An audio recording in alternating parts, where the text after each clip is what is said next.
We move on to talk about Arsenal. They were able to take an opening day victory behind goals from Kai Havertz and Bukayo Saka as they got past Wolves. In the opening game of the season, they got to open up their campaign at home at the Emirates Stadium, and and they were able to get the job done. Well, let's go to the stats real quick. So yeah, Arsenal had double the amount of shots and shots on target to Wolves. 18 shots for Arsenal, 9 shots for Wolves, 6 shots on target for Arsenal, 3 shots on target for Wolves, 53% possession, 47% for Wolves. Overall, a comfortable victory. And look, I'll tell you what, this is a good way to start off the season. For Arsenal, it's expected over last season, how they got off a little bit to a slower start than normal, which ended up biting them from behind.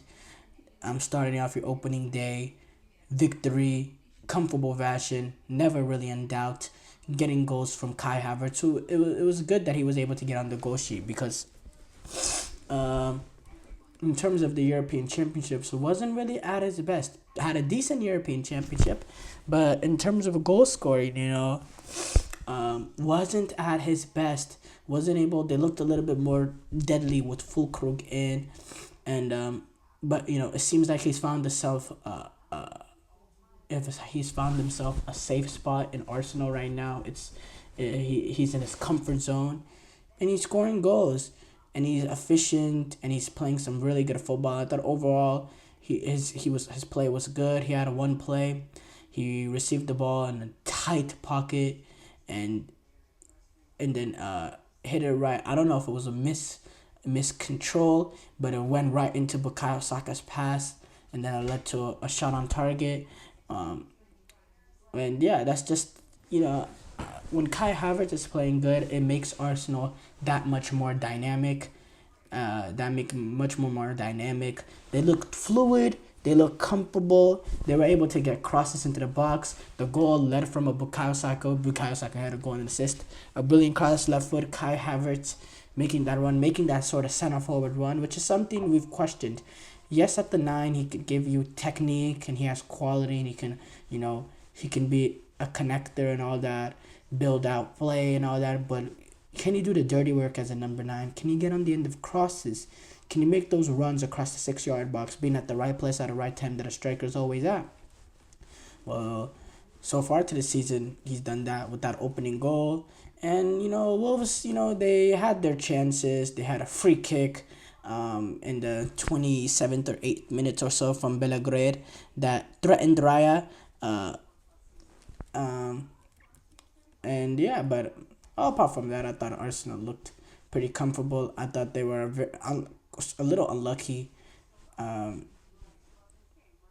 to have a penalty. Arsenal in the 30th minute when Saka went down. And yeah, they just created a lot of opportunities. I believe right before the half, they also had one with, I believe it was Martinelli. It got deflected over the bar on a good play. I think it was a good ball blading from Declan Rice, I believed. So yeah, I thought Arsenal, they looked pretty comfortable. And they looked pretty brilliant. They had a lot of opportunities. I thought Wolves had a few opportunities also in the second half as well. David Raya, he made one combination of him making a mistake and also a bad pass from Saliba. I think they were both equally to blame, but it led to an opportunity for Wolves. But apart from that, Arsenal defensively pretty solid, and then it really came down to whether or not Arsenal could get that second goal to smoothen it, because one goal lead is never safe.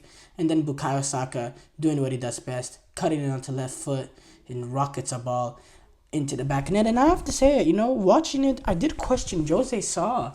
I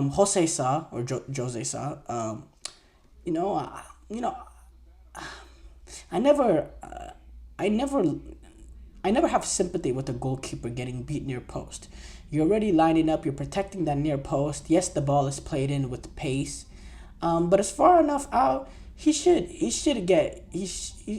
me, he should be able to save that. He should be able to save that. It's near post.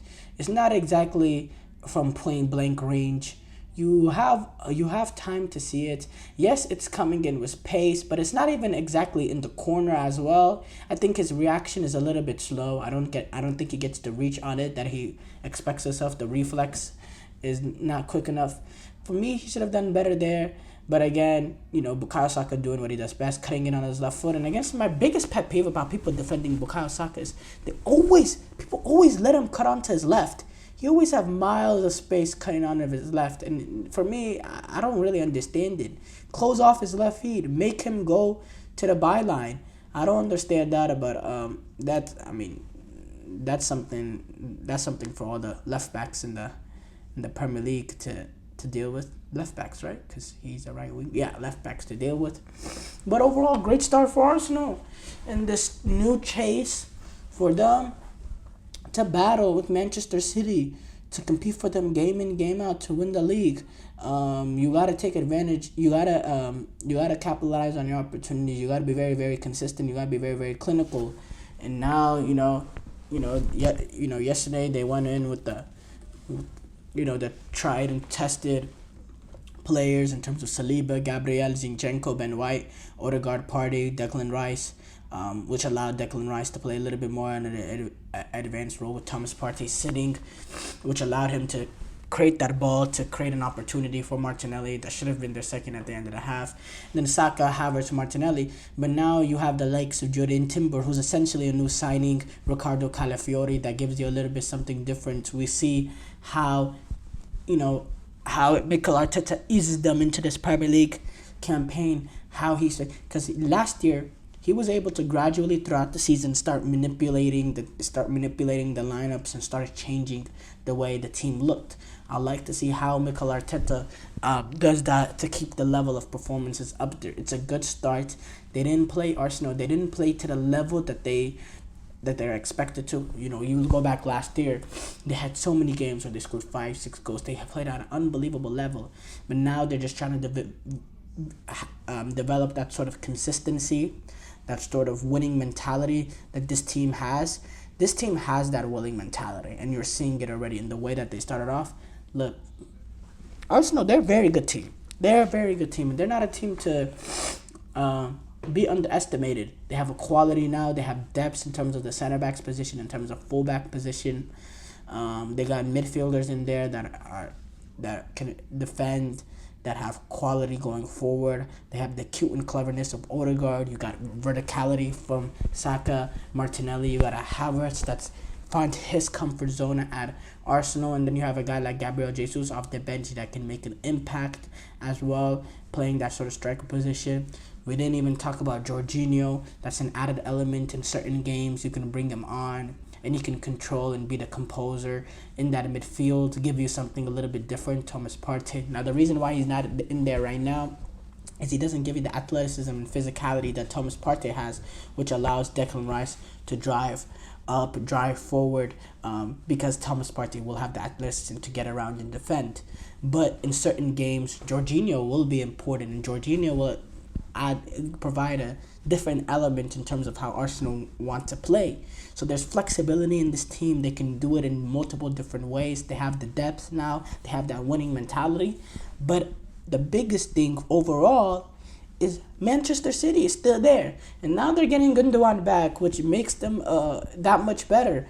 Man, that's the only downside that you have in terms of, if you're an Arsenal fan, the only thing you can thinking about that, provides any sort of negativity to your emotions is the fact that Manchester City are still there and they're not coming down.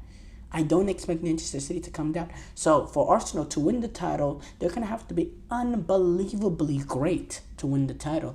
Great will not win the title. Arsenal were great last season. Great will not win you the title. Being unbelievably great will win you the title. That's just the time and day that we find ourselves in. But Arsenal were very impressive in their opening game. I have to say, the performance itself was not great. It was decent, but in terms of it being the opening game, I was impressed.